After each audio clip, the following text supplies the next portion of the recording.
오늘 저녁 하나님의 말씀은 마태복음 3장 1절부터 10절에 있는 말씀입니다. 예수님께서 이 세상에 오셔서 죄 지은 인간들을 구원하여 하나님의 백성 삼으시기 위해서 제일 처음에 하신 말씀, 무슨 말씀인가 우리 한번 살펴보도록 하겠습니다. 하나님의 말씀 생명의 양식 신약성경 3조 마태복음 3장 1절. 그때에 세례 요한이 이르러 유대 광야에서 전파하여 말하되 회개하라 주님이 가까웠느니라 하였으니 그는 선지자 이사야를 통하여 말씀하신 자라. 일러스되 광야에 외치는 자의 소리가 있어 이르되 너희는 주의 길을 예비하라 그가 오시는 길을 곱게 하라 하였느니라. 이 요한은 낯가를 입고 허리에 구두띠를 띠고 음식을 움직이와 선을 이때에 예루살렘과 온 유대와 요단강 사방에서 다 그에게 나와 자기들의 죄를 자복하고 요단강에 그에게 세례를 하는 요한이 많은 바리새인들과 사두개인들이 세례 베푸는 데로 오는 것을 보고 이르되 독사의 자식들아 누가 너희에게 가르쳐 임박한 진노를 피하라 하더냐. 그러므로 그에게 당한 열매를 맺되 속으로 아브라함이 우리 조상이라고 생각하지 말라. 내가 너희에게 이르노니 하나님이 능히 이 돌들로도 아브라함의 자손이 되게 하시리라. 이미 그가 세례를 맺고 열매를 지금 우리의 간제라 아멘. 오늘 말씀 가운데 가장 많이 등장하는 단어와 문장은 회개하라. 회개에 합당한 열매를 맺으라. 회개하라. 사실 죄를 지으면 자신이 비참해짐을 느끼게 됩니다. 내가 잘못을 하게 되면 내가 왜 이랬을까? 내가 왜 이렇게 살아야 되나?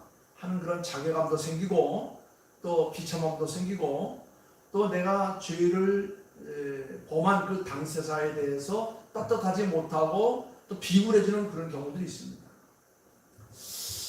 최초의 사람 아담과 하와가 하나님을 거역하고 하나님의 말씀을 불순종함으로 말미암아 하나님에게 책망을 받고 에덴 동산에서 쫓겨나서 지옥 자식이 될 수밖에 없는 그런 상황에 빠지게 되었어요.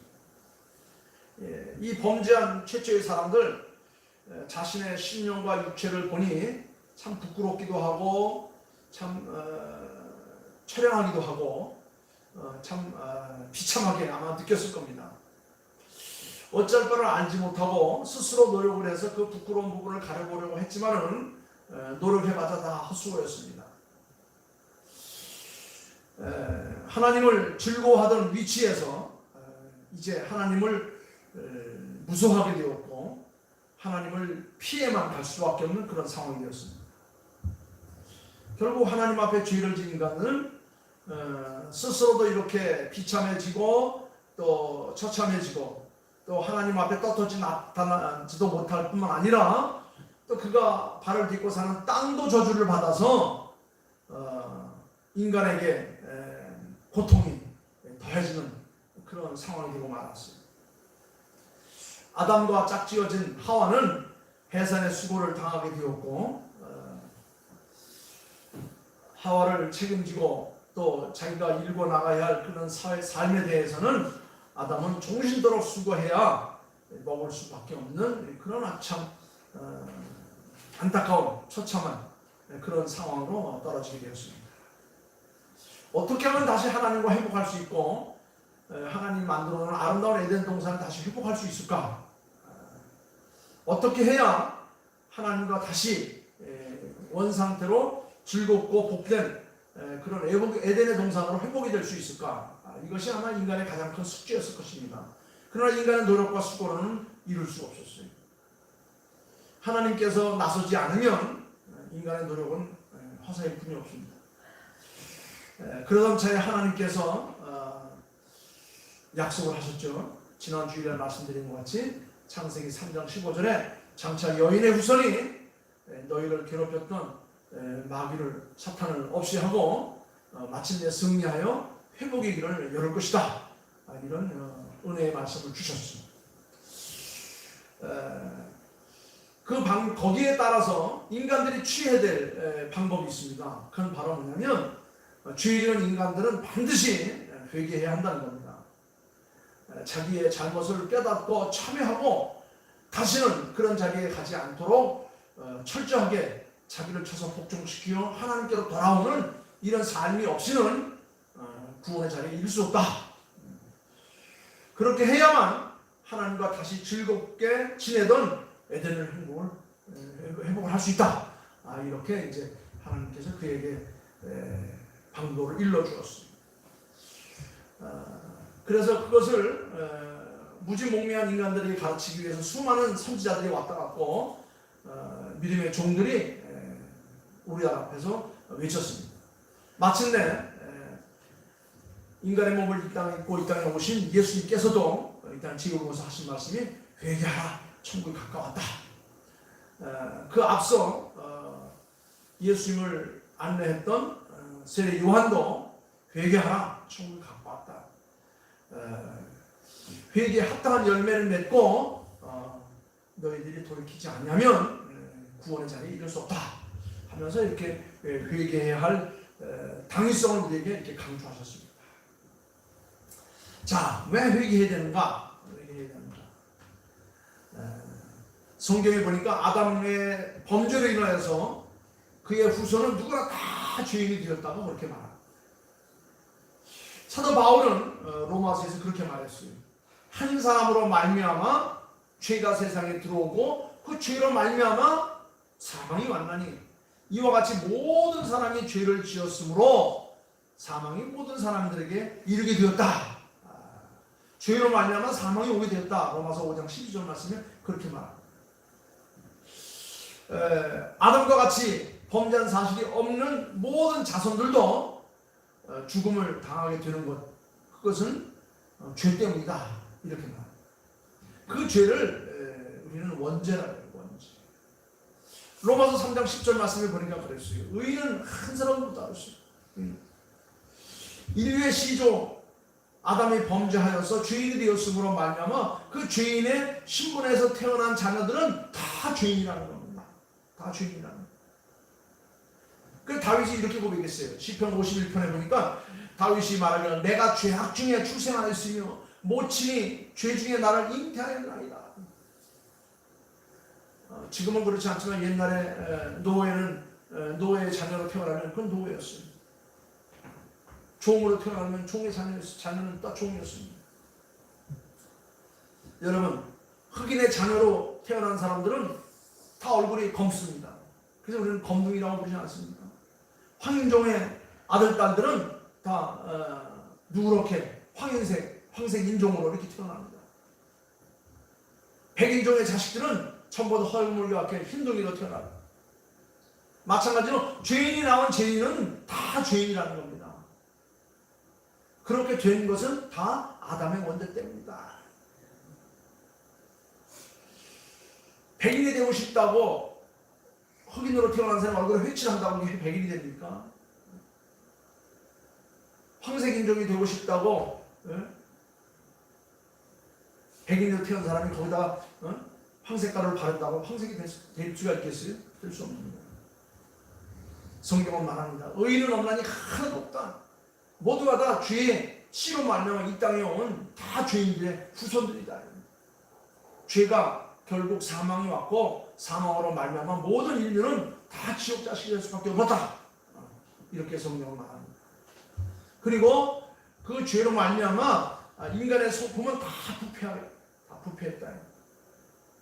아담의 범죄로 전 인류는 다 타락하여서 죄악이 가득함으로 말미암아 그들의 목구멍은 열린 무덤이요 그의 혀로는 늘 속임을 베풀며 그의 입술에는 독사의 독이 있고 그 입에는 저주의 악독이 가득하고 그 발은 피 흘리는데 빠르다. 바울 사도가 로마서에서 그렇게 계속해서 설파해 나가고 있습니다. 칼빈은 이것을 가리켜서 인간의 전적 타락이다. 전적 타락. 인간의 힘으로 구원받을 수 없는 정도로 철저하게 타락이 되어서 누군가 우리를 이렇게 세우지 않으면 구원받을 수 없는 그런 아주 전적 타락한 그런 존재들이다. 어렸을 때 불렀던 그 성가곡에 돈으로도 못 가요, 힘으로도 못 가요, 능력으로도 못 가요. 오직 예수님의 구원으로만, 피로만 간다고 하는 그런 복음성을 불렀던 것이 생각납니다. 왜 그렇습니까? 인간의 전적 타락. 우리 모두가 다 첫사람 아담으로 말미암아 지은 죄가 우리에게 유전적으로 흘러간 거예요. 백인이 백인을 낳고 흑인이 흑인을 낳고 황색인이 황색인 낳듯이, 콩 심은 데 콩 나고 팥 심은 데 팥 나듯이 우리의 원초적인 그런 죄가 우리의 피 속에, 우리의 심중 속에 흐르고 있어서 이것은 실천할 수 없는 겁니다. 이걸 실천할 수 있는 방법은 오직 예수 그리스도의 그 구속의 힘, 거룩한 보혈로만 가능하다고 성경은 우리에게 가르치고 있습니다. 그 방법은 우리가 아멘으로 믿고 받아들이고 그렇게 사는 것밖에 없어요. 믿음으로 말미암아 구속 곧 죄사함을 받는다라고 말했습니다. 우리 장로교 교리 신조 14조에 보게 되면 죄가 뭔가 그래서 죄가 뭐냐? 죄가 뭐냐? 죄는 크게 두 가지로 부를 수 있는데, 죄는 하나님의 법을 순종함에 부족한거나 아니면 어기는 것이다 그랬어요. 하나님의 법, 즉 하나님의 말씀을 순종함에 있어서 부족한 것, 또 하나는 어기는 것, 이게 죄라는 거예요. 죄는 하나님의 법, 하나님의 말씀을 순종함에 부족한 겁니다. 하나님의 말씀 수백 번은 다 순종하였지만 한 번만 불순종하여도 그것은 죄가 된다는 겁니다. 좀 쉽게 얘기하면 이게요. 우리 교회에 지금 문이 10개가 있는데 이 10개의 문이 9개는 쾅쾅 다 잠근 거 저 하나만 열어놨다고 생각하셨어요. 그러면 다 열린 겁니다. 우리가 하나님의 말씀을 100번 잘 순종하였다 할지라도 한 번 순종하지 않고 거역하고 불순종하게 된다면 여지까지 지켜왔던 게 다 허사가 된다는 거예요. 이게 바로 부족한 겁니다. 하나 부족한 거예요. 우리 집에 문을 아무리 잘 잠가놨더라도 하나만 딱 열어놓으면 도둑은 그 문에 들어와서 다 열고 다 가져갈 겁니다. 우리의 심령의 문을 아무리 잘 잠갔다 하더라도 어느 한 구석에 비어있다고 한다면 사탄 마귀 악령은 그 틈을 비집고 들어와서 우리의 삶을 뒤흔들어 놓는 거예요. 그렇습니다. 죄는 하나님의 말씀을, 하나님의 법을 순종함에 있어서 부족한 것. 100번 순종하였다 하더라도 단 한 번만 순종하지 않아도 그것이 바로 죄가 된다고 하는 겁니다. 수많은 국법을 다 범해서 죄가 되는 게 아니에요. 그 중에 하나라도 범하면 죄인이 되는 겁니다. 다 범해서 죄인이 되는 게 아니에요. 딱 하나만 잘못해도 다 그게 죄인 되는 겁니다. 또 한 가지는 하나님의 법을 순종함에 어긴 것이라 했어요. 어긴다. 어긴다는 것은 뭐냐? 내가 잘 지키노라고 하였지만은 잘못 지킨 것 있어요. 잘못된 것 있습니다. 순종함에 부족한 것이나 어기는 것, 이게 다 죄예요. 하나님의 말씀을 우리가 잘 듣는 거 중요합니다. 그런데 잘 지키다가 어느 하나만 잘못 지켜도 그게 다 죄가 될 수 있다는 거예요. 자, 그렇다면 인간들이 순종해야 될 하나님의 법이 뭐냐? 하나님께서 모든 인간들에게 하나님의 법을 인간의 양심에 새겨 넣었어요. 로마서 1장 20절 말씀 보니까 모든 사람들은 하나님을 알 만한 지식이 그 삶 속에 있다고 그랬어요. 그게 바로 양심이에요. 우리의 양심이 우리의 잘못되는 것을 막아주는 거예요. 근데 그 양심에 그런 말 하죠. 막 속된 말로 양심에 털 났다고 그러고 양심 어디다 팔아먹었냐고 그러고 양심 어디다 맡겼냐고 그러지 않습니까? 그렇습니다. 우리가 순종해야 될 하나님의 법, 그 첫째는 하나님은 하나님의 법을 인간의 양심에도 다 새겨놓았어요. 그래서 내 양심이 어긋나는 걸 하면 안 되는 거예요. 그건 하나님의 법을 어기는 겁니다. 또 하나는 뭐냐? 하나님의 법은 특별 계시로 이렇게 말씀으로 새겨서 우리 모든 성도들의 삶 속에 직접 다 주었어요. 이걸 특별 계시라고 해요. 특별히 하나님의 백성들에게만 쥐어준 하나님의 말씀. 그래서 우리는 하나님의 말씀을 다 읽고 듣고 묵상하는 삶 훈련되어 있어야 돼요. 말씀을 듣는 훈련. 양심을 어기거나 말씀에 순종하지 않는 것, 이게 죄가 될 수 있다는 겁니다. 근데 또 한 가지는 뭐냐? 인간이 순종해야 될 하나님의 법이 뭐냐면, 또 하나는 야고보서 4장에 보니까 그랬어요. 선을 행할 줄 알고도 행하지 않으면 그게 죄가 된다고 했어요. 모르고 한 거는 어쩔 수 없지만 알고도 범하는 것, 이건 아주 악질적인 거예요. 우리에게는, 인간에게는 알고도 행하지 않는 죄가 많이 있습니다. 성경에 대표적으로 나타나는 게 있죠. 여리고로 내려가던 사람이 강도 만나서 다 죽게 되었습니다. 그런데 강도 만난 사람을 보고 그냥 지나갔던 레위인이나 제사장, 이 사람들은 선을 행할 줄 알았어요. 어떻게 해야 되는 걸 다 합니다. 학식도 높은 사람이에요. 가진 것도 있는 사람이에요. 기득권도 있는 사람들입니다. 그런데 강도 만난 사람을 보고도 그냥 지나쳐갔던 레위인과 제사장, 이 사람들은 알고도 행하지 않는 엄청난 죄인들이에요. 우리가 몰랐으면 모르지만 알았다고 한다면 우리가 그대로 살아야 되는 겁니다. 그렇습니다. 하나님께서 우리의 삶 속에 새겨놓은 순종의 법들, 양심에 새겨놓았습니다. 말씀으로 우리에게 주었습니다. 그리고 우리는 많이 듣고 배우고 성장해 가면서 그것을 알게 되었어요. 그래서 우리는 더 높은 수준의 삶을 살아갈 수 있는 하나님의 백성으로 특별히 선택하여 부른 사람들입니다. 자, 타락된 인간들이 구원받으려면 제일 첫 번째 단계가 뭐냐? 자기의 죄를 깨닫고 회개해야 되는 거예요. 그래서 오늘 말씀 보니까 회개하라 천국이 가까웠다. 회개 합당한 열매를 맺으나 이미 도끼가 나무 뿌리에 놓여 있으니 좋은 열매 맺지 아니하는 나무는 다 찍혀서 어디 불에 던진다. 불을 어딜 말합니까? 지옥을 말하는 거예요. 이미 우리는 다 지옥 갈 다 계획이 되어 있는 사람들이에요. 그런데 하나님께서 그 자리에서 우리를 불러서 다시 생명강수에다 옮겨 씌워서 우리에게 영생 복락의 길을 열어준 이 놀라운 축복을 우리에게 주었다는 겁니다. 여러분, 타락한 인간이 구원을 받으려면 제일 먼저 중요한 게 뭐냐면 자기의 죄를 깨닫고 회개하는 겁니다. 회개는 뭐냐? 자기가 죄인이라는 걸 깨닫는 거예요. 예수님의 제자들이 예수님을 보고선 깨달았어요. 주여, 저는 죄인입니다. 저를 떠나시옵소서. 주는 그리스도시요 살아계신 하나님의 아들이십니다. 저는 거기에 보니까 난 죄인이라는 겁니다. 거울에다 내 얼굴을 비춰보면 내 얼굴에 뭐가 묻었는지는 알 수 있죠. 일할 때는 잘 몰라요. 여기 묻고 저기 묻는 몰라요. 근데 거울을 가서 딱 보니까 여기 저 많이 묻어 있어요. 요새 한 3, 4일 동안 그냥 우리 그 마을로 전부 다 오일 시스템 다 바르고 페인트 칠하느냐고 뭐 거울을 볼 일 있으니까 얼굴에 뭐가 묻었는지 옷에 뭐가 묻었는지 다 묻었는데 집에 가서 딱 보니까 얼마나 많이 묻었는지 몰라요. 그냥 나와서 그냥 유성은 기름으로 지워야 되고 수성은 또 비누로 지워야 되고 지워야 되는 거예요. 그냥 팍팍 문지른다고 지워지는 게 아닙니다. 기름으로 묻은 거는 기름때로 지워야 되는 거예요. 수성 페인트는 물로 지워야 되는 겁니다. 우리 영혼의 죄는 뭐로 지워야 됩니까? 우리의 영혼의 죄값을 치면 예수님의 보혈로 씻어내야 되는 거예요. 그렇지 않으면은 우리의 삶 속에 묻어있는 죄를 가지고는 하나님 나라에 올라갈 수 없는 겁니다. 회개는 자기가 죄인임을 깨닫고 죄에 대해서 그 생각과 행동을 많이 하는 거예요. 회개라는 말은 사람의 마음을 바꾼다 그런 뜻이 있어요. 회개하려면 어떻게 됩니까? 제일 중요한 게 뭐냐면 자기가 자기 자신을 알아야 돼요. 자기 죄를 깨달아야 되는 겁니다. 나는 죄인으로서이다. 주여 나를 떠나시옵소서. 자기 죄를 철저하게 알아야 되는 겁니다.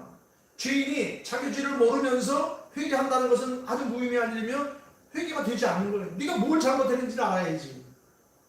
우리는 다 하나님 앞에 죄 지은 인간입니다. 하나님 말씀을 순종함에 부족한 것이나 하나님의 말씀을 순종함을 어기고 자기의 고집대로 자기 뜻대로 살아왔던 사람들이에요. 그래서 하나님께 대해서 항거하고 하나님께 대해서 소홀하고 하나님께 대해서 무관심했던 그런 사람들. 이제 우리는 많이 듣고 보아서 알아요. 이제 말씀을 통해서 압니다. 이제 알았다고 한다면 어떻게 됩니까? 자기 자신을 낮춰서 깨닫고 돌아서야 되는 겁니다. 그러면서 그 다음에는 하나님의 긍휼하심을 기다리는 겁니다. 회개는 죄의 고백과 하나님의 긍휼하심을 구하는 거예요. 내가 죄인이라면 내 죄를 용서받기 위해서 어떻게 사죄를 요청을 드려야죠. 제가 죄인입니다. 저를 용서하시옵소서. 죄 지은 그 당사자에 대해서 내가 용서를 구해야 되는 겁니다. 성경에 보게 되면 누가복음 18장에 멀리 서서 눈을 들어 하늘을 우러보지도 못하고 다만 가슴을 치면서 하나님이 나를 불쌍히 여기옵소서 나는 죄인이로서입니다라고 외쳤던 세기를 우리가 기억할 수 있습니다. 다윗도 그랬어요. 다윗도 우리가 주의 앞에 간구하옵는 것은 우리의 의의를 의지하려는 것이 아니요 주의 큰 긍휼을 의지하려 함이니 주여 들으시옵시고 저희를 용서하시옵소서. 우리는 하나님께 죄를 지은 자이기 때문에 하나님 앞에 용서를 구해야 되는 겁니다. 하나님의 긍휼과 자비하심을 기다려야 되는 거예요. 그분이 용서하지 않으면 우리의 죄는 사해줄 수가 없어요. 아무리 내가 박박 문지른다 해도 상값만 벗겨지지 지워지지는 않는 겁니다. 우리의 죄를 치르기 위해 죄값을 치르기 위해서 이 땅에 오신 예수님의 거룩한 보혈로만 그 죄를 실천할 수가 있는 거예요. 그리고 자기의 죄를 아주 원통에 여기며 통분히 여기며 수치스럽게 여기며 다시는 그런 죄의 자리에 들어가지 않겠다고 다시 한번 다짐하고 또 다짐하는 겁니다. 회개에 대한 회개는 죄에 대한 심각한 슬픔이요 수치요 혐오의 감정을 우리가 가져야 돼요. 내가 이렇게 죄를 지으니 얼마나 수치스러운가, 얼마나 죄스러운가, 얼마나 참 부끄러운가를 깨닫는 겁니다. 그래서 요엘 선지자는 그랬습니다. 요엘서 2장에 보니까 너희는 옷을 찢지 말고 마음을 찢고 너희 하나님 여호와께로 돌아올지니라. 죄에서 떠나서 우리의 죄를 용서하신 하나님 앞에 돌아와 사죄의 요청을 받아야 된대요. 사죄의 요청. 포도원 비유에 보면 두 아들이 그 후에 뉘우치고 갔으니라고 말했습니다. 여기 뉘우친다는 뭐냐? 뉘우친다는 것은 미움과 사상과 행동과 생활이 완전히 태도를 바꾸는 겁니다. 완전히 바뀌는 거예요. 죄의 자리에서 생명의 자리로 나가는 겁니다. 어둠의 자리에서 밝음의 자리로 나가는 거예요. 회개는 지금까지의 생활과 사상이 잘못된 걸 알고 아주 다른 생활과 사상으로 전환해서 가는 겁니다. 이리 가는 게 잘못되었다고 한다면 돌아서서 바른 길로 가야 되는 거예요. 그게 바로 회개입니다. 행동이 있어야 돼요. 결단이 있어야 돼요. 그리고 마침내 순종의 생활로 돌아가는 겁니다. 그래서 여기 가장 중요한 8절 말씀 보니까 순종의 생활이 뭐냐? 회개에 합당한 열매를 맺는 회개에 합당한 열매. 단순히 악을 피하고 혐오할 뿐만 아니라 순종하여서 선을 실행하며 살아가는 거예요. 이제 우리가 알았다고 한다면 그 알의 삶을 누리며 살아가야 되는 겁니다. 그건 뭐냐? 게으르거나 나태하지 말고 하나님 나라에 이를 때까지 열심을 다해 살라. 열심을 다해. 하나님, 우리가 가난하게 사는 이유는 알고도 우리가 행하지 않기 때문에 가난하게 사는 거예요. 죄된 삶을 사는 것을 우리가 알고도 돌아서지 않기 때문에 죄된 삶을 살아가는 겁니다. 죄에 타락한 인간이 구원받는 길은 자기의 죄를 철저하게 깨닫고 하나님 앞으로 돌아오는 길밖에 없어요. 그래서 세례 요한이나 예수님께서는 세상에 오셔서 제일 먼저 하신 말씀이 회개하라. 천국이 가까웠다. 너희가 듣고 깨달았다면, 이제 알았다면 이제 회개에 합당한 열매를 맺으면서 살아. 이미 도끼가 나무 뿌리에 놓였으니 아름다운 열매, 선한 열매, 값진 열매를 맺지 아니하는 나무는 다 찢겨서 불에 던질 수밖에 없다. 이것이 주어진 운명이지만, 그러나 이것을 바꿀 수 있는 것은 우리 주 예수 그리스도의 그 공로와 아버지 하나님의 은혜와 너희 자신의 삶이다. 우리가 이런 삶을 우리가 통해서 구원받은 자로서 이 땅에서도 복된 삶을 살아갈 수가 있는 겁니다. 우리는 이미 지옥에서 천국으로 옮김을 받은 사람들의 죄악된 자리에서 선한 자리로 옮김을 받은 사람들입니다. 우리는 이미 천국에 대한 소망을 가지고 사는 사람들은 비록 이 땅에 사는 날던 게 얼마인지는 모르지만은 거기에 얽매이지 않고 우리가 확실한 소망이 하나되어 있는 사람들입니다. 오늘 주신 말씀, 회개는 스스로 죄를 곰곰이 생각하여 뉘우친 후에 말씀의 진리를 배우면서 지속적으로 하나님의 백성다운 삶을 실천해가는 바로 이게 됐습니다. 그래서 우리는 늘 복음 하나님의 말씀을 듣고 회개하고 주에서 돌이켜 그리스도를 구주로 영접하는 순간 의롭게 하심을 받고 하나님의 자녀가 되는, 그래서 정말 우리의 삶이 멋지게 펼쳐져가는 그런 삶이 있을 것입니다.